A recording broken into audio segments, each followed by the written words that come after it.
تبلیغی جماعت میں فضائل اعمال کتاب میں کچھ ضعیف حدیث ہیں، اس کا کیا معاملہ ہے؟ دیکھیں، فضائل اعمال میں جو ضعیف حدیث ہیں وہ فضائل سے متعلق حدیثیں ہیں،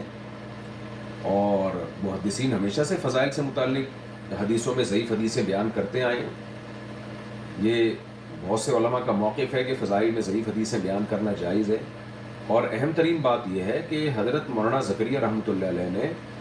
فضائل اعمال کی ان حدیثوں کے نیچے عربی میں لکھا ہوا بھی ہوتا ہے کہ یہ حدیث ضعیف ہے، تو اس لیے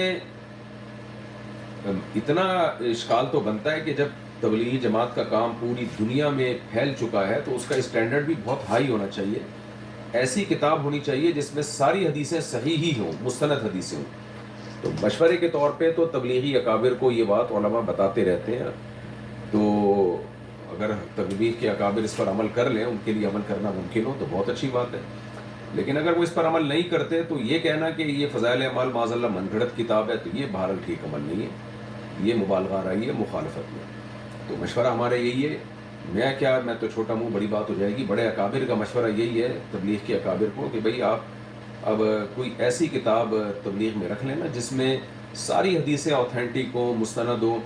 کیونکہ کام جب دنیا میں بہت بڑے پیمانے پر پھیلتا ہے تو اس کے اسٹینڈرڈ بھی اسی طرح سے ہائی ہو جاتے ہیں۔